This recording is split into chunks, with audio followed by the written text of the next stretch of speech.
Hey guys, welcome back. Thank you so much for tuning in today. I just wanted to have a little chit chat with you guys and just talk about some things that have been on my mind lately. So basically, I'm having some struggles with my son Elias. If you guys do or don't know, he has Fragile X syndrome. I have information about what that is and how it affects him and all that good stuff if you guys are interested or you don't know. In my Fragile X Files playlist that I'll have linked down below, and I'll also link a couple of other resources in case you guys want to check them out or you have any other questions that I haven't answered for you in videos. So today I just want to talk to you guys about what it's like to be a mom of a Fragile X child. And you know, it's weird because I've been the sister, and the sister was not anywhere near as crazy as being the mom. And like, you're probably thinking, well, duh, you're just a sister. But like, long story short, I pretty much took care of my brother when he was little, when he still was up here in New England.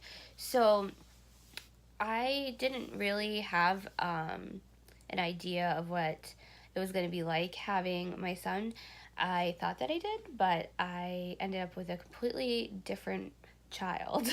My son has a completely opposite personality of my brother.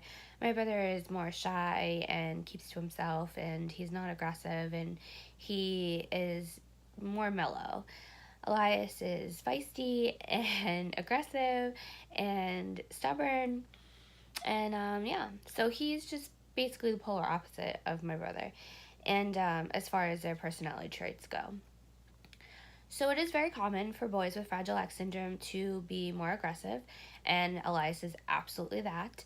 I actually was going to film a video last week because I had like scratch marks and bite marks and pinch marks, and just my arms were covered. I basically looked like a battered woman, and I was feeling some type of way about it, and so I wanted to share it. But when I was thinking about what I was going to say, I just didn't really want it to come off the way that it was with, that incorporated in it. So even though I do have battle wounds that I could still show you, but the point of it is like, him having all this aggression, it's not only a behavioral issue, but it's also a result of him being nonverbal, not being able to communicate exactly what he wants or how he feels. And I think that he's done a really good job at communicating what he wants. He points and he'll like bring me to things or bring them to me.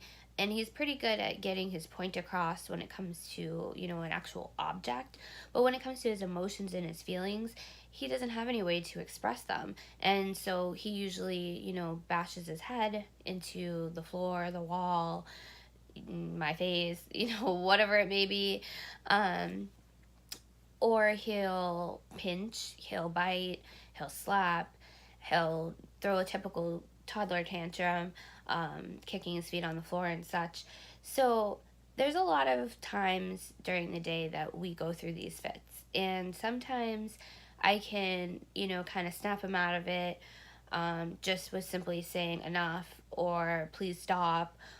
Sometimes that's not enough. Sometimes I have to put him in timeout, which he does respond to, thankfully, because if he didn't, I really would have no way of disciplining him. He, for the most part, does his own little thing. He likes to play with the same toys and, watch the same videos that he watches on YouTube.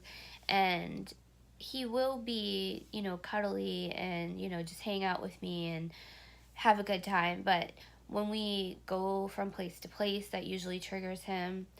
He always wants to go outside. He always wants to leave.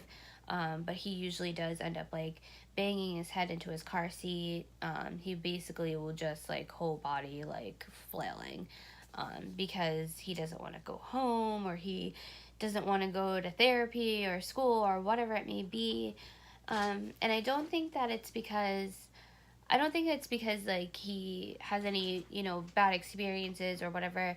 I think that he just knows that when we go somewhere, it's mostly for him to go do work, which is like his physical therapy, occupational therapy, preschool and speech therapy. And so, for anybody, it's like, I don't want to do that today. So now I'm just going to flip out because I don't want to do it and I'm 4. Um, but in other instances, he has, been really just harmful. And it used to be that he would bite all the time, and we kind of got past that. He kind of grew out of it. We did have little toys and necklaces and things like that for him to bite down on, and that seemed to work for a little while. And then all of a sudden, he's not interested in them anymore. He won't wear the necklaces. He does not care about anything that you give him that he could potentially bite on, that would not be a person or something he shouldn't be biting on. So he does that, and I still get bit just because he's mad that I'm going a different direction than he wants to walk in. And then there's times where he's frustrated or he isn't getting his way and he'll pinch. And he has done that now kind of in place of the hitting that he used to do. And he still does that to get people's attention sometimes. He still does that when he's frustrated. And I mean, sometimes he really is just playing, but he doesn't know his own strengths, so he does. He gets a few good whacks in. And unfortunately, I mean, this is an issue that we're just going to have to work on every single day and deal with every single day. And being a mom, dealing with that on my own every single day, it's really, really exhausting. It's really frustrating. It's totally stressful.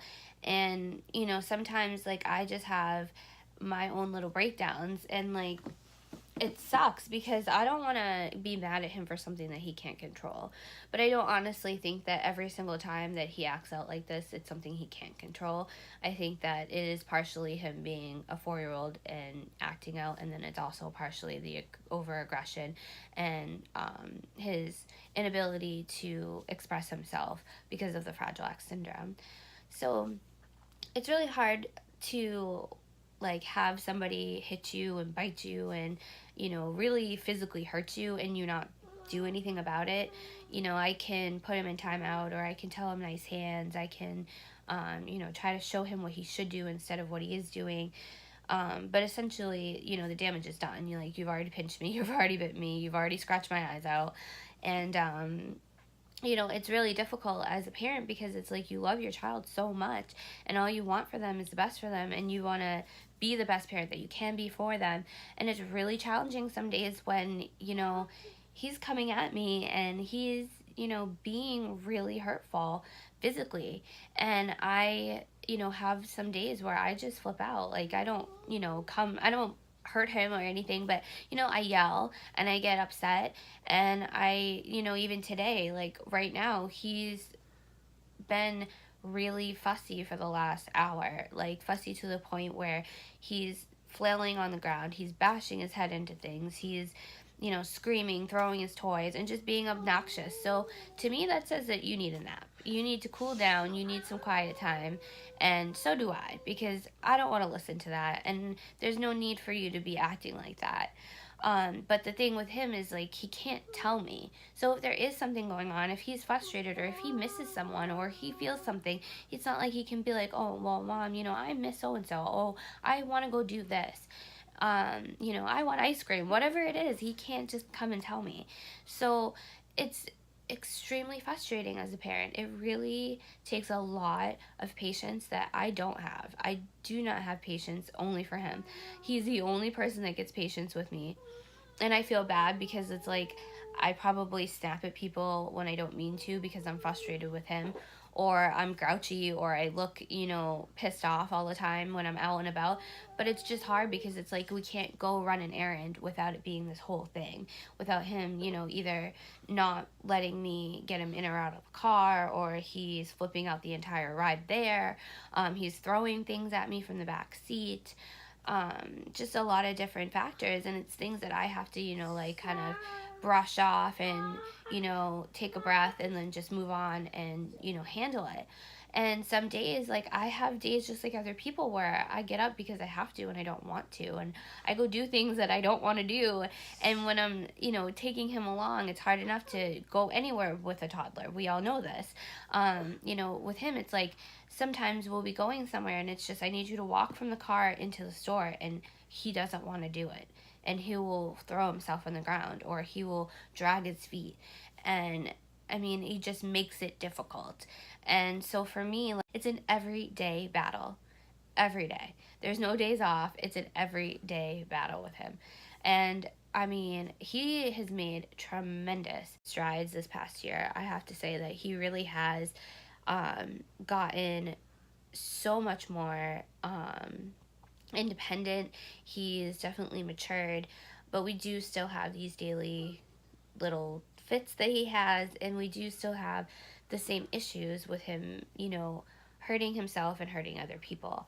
And honestly, like, for me, it's like, what is that gonna look like 10 years from now? I don't know if you guys know this, but I'm only 4'11. I'm really short. My son is 50 pounds and he's 4, and he's pretty solid. I don't know exactly how tall he is, but I mean, he does have the potential to be quite tall, and he's gonna be taller than me. That's a given. So as he gets older, and especially me being a single parent, like, I worry about how that aggression is going to affect him and if it's going to continue to get worse. Um, I feel as though as he's gotten older, that he's realized, oh, if I do this, then this will happen, and you know how that thing goes. And so he uses his tantrums to get my attention. And so it's not always necessarily that, it's something that he can't say or he can't express. Sometimes it is him just being 4. And so with that, I have to kind of adjust, my parenting.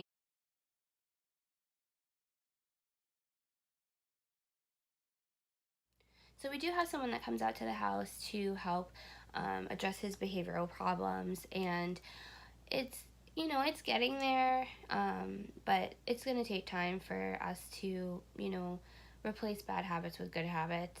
And essentially, I just hope that whatever we do for him now is hopefully going to break him out of this hitting and pinching and biting.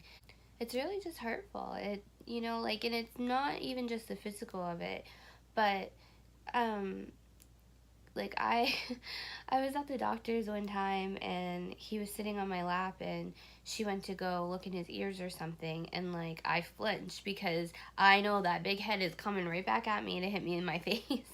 And she was like, she's like, that's not good. I don't like that you do that. And I'm like, well, it's either that or get hit. And she's like, well, what can you do about it? There's really nothing I can do about it. I, Even at this point, I mean, the best we can do is try to distract him and make sure that he doesn't hurt himself, and that's what we've been doing since he started doing it. So I have not found a solution, and I don't know. I don't know if there will be one. I just hope that he'll grow out of it eventually, and that he doesn't hurt himself in the process.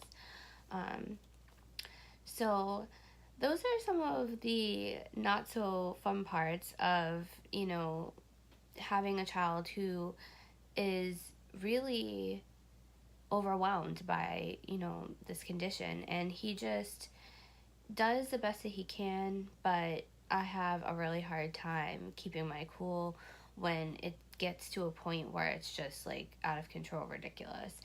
And for the most part, if it's something that I feel like he actually has a reason to be upset, I talk him through it. And then if I can't get him to calm down by talking him through it, regardless if it's something he should or shouldn't be upset about, then I usually end up getting frustrated. And I hate the fact that that happens, because I really try so hard to, stay as calm as possible with him, and I don't want to scare him. But I also do need to be a disciplinary figure. I'm the only person that he has to be a disciplinary figure. That's not a grandparent's job, and they're not good at it. Like, let's just be honest. Grandparents, they've already been the parent, and they don't want to be the parent anymore. They, want to be the fun ones that say yes to everything.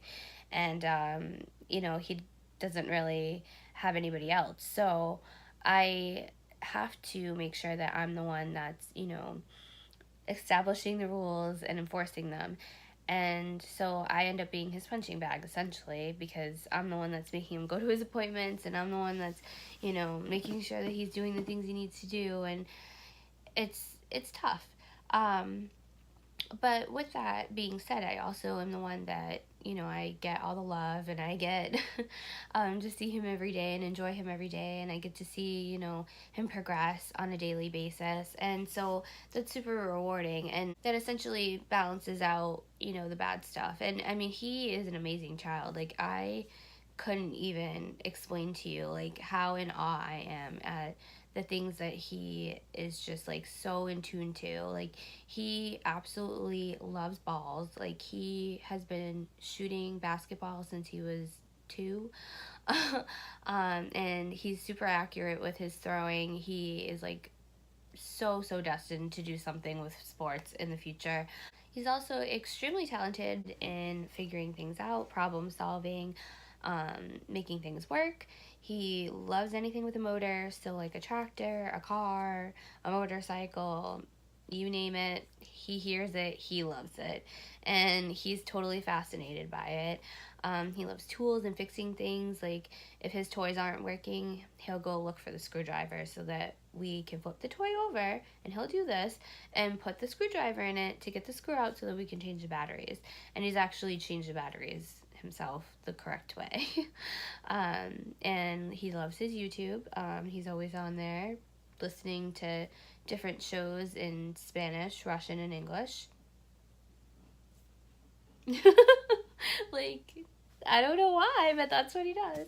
And he likes to put stuff away, and he really does a lot of great things. He really is an awesome little kid, and like, I couldn't be more proud of him. I really couldn't.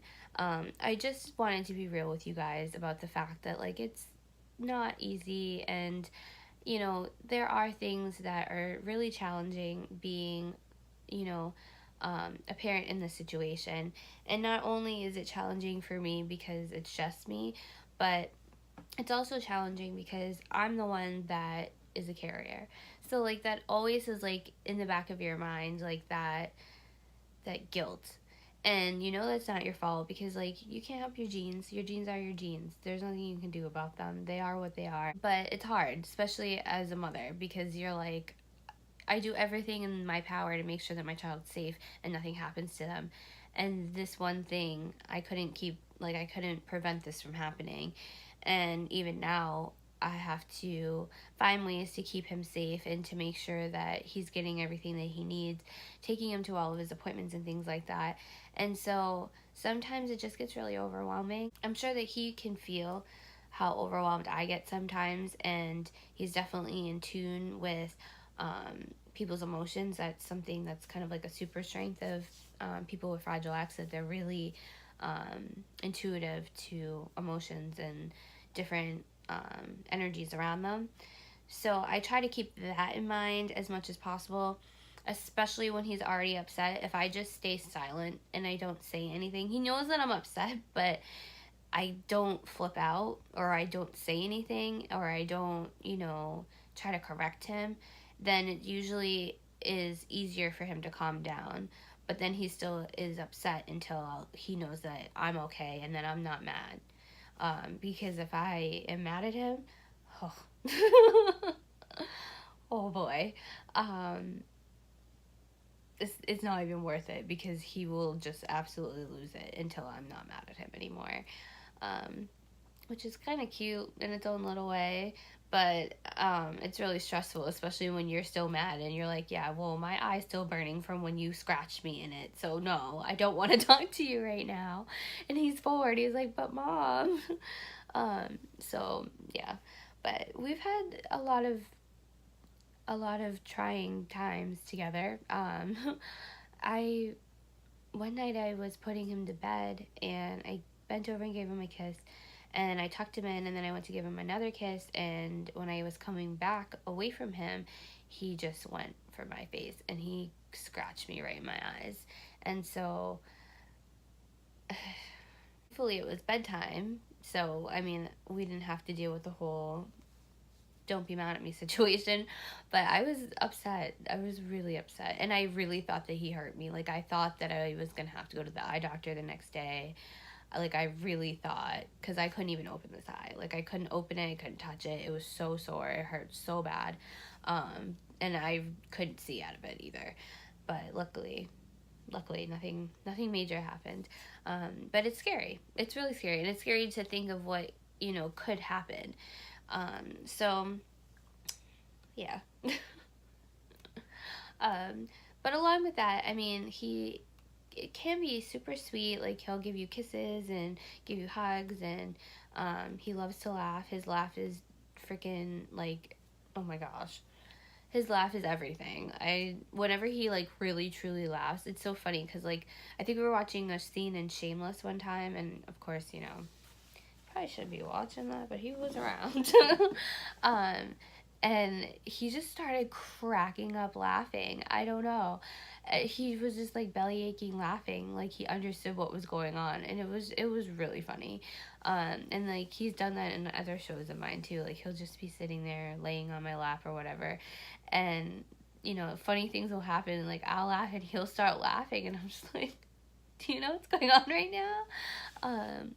But it really is just, it's crazy. But at the end of the day, like, it is absolutely 100% worth it. It's so rewarding to be his mom and to see all of the progress that he's making, and to watch him just define all those odds, like things that people, beforehand, like our genetic counselor that we saw, I pretty much, asked her, like, so if he gets all of the help that, I can find for him, do you have a chance at, having somewhat of a normal life?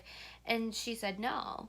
And I left the appointment crying, because I'm like, well, how is there no hope? And she was wrong.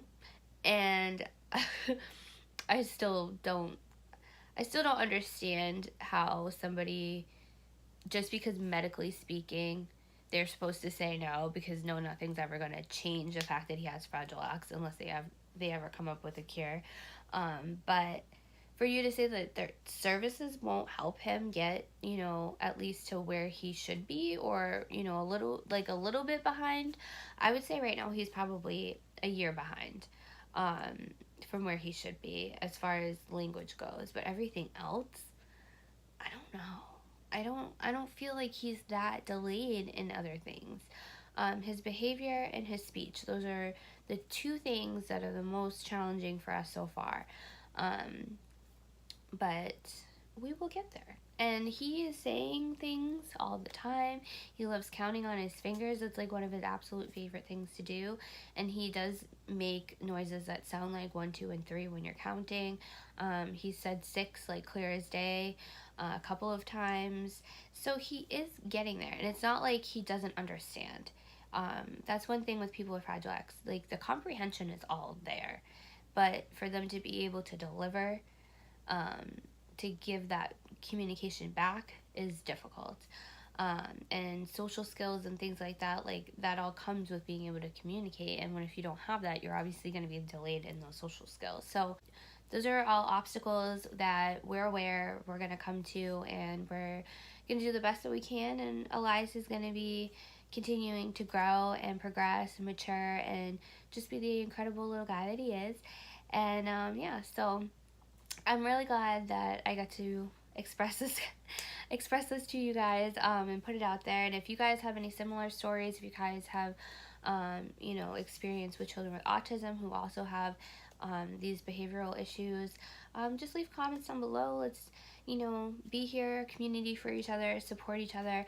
And I just really am glad that I'm able to share our experience with you guys, and that it is helping you guys, and that we can be a resource for anyone, or provide any resources if people are unsure of where to look.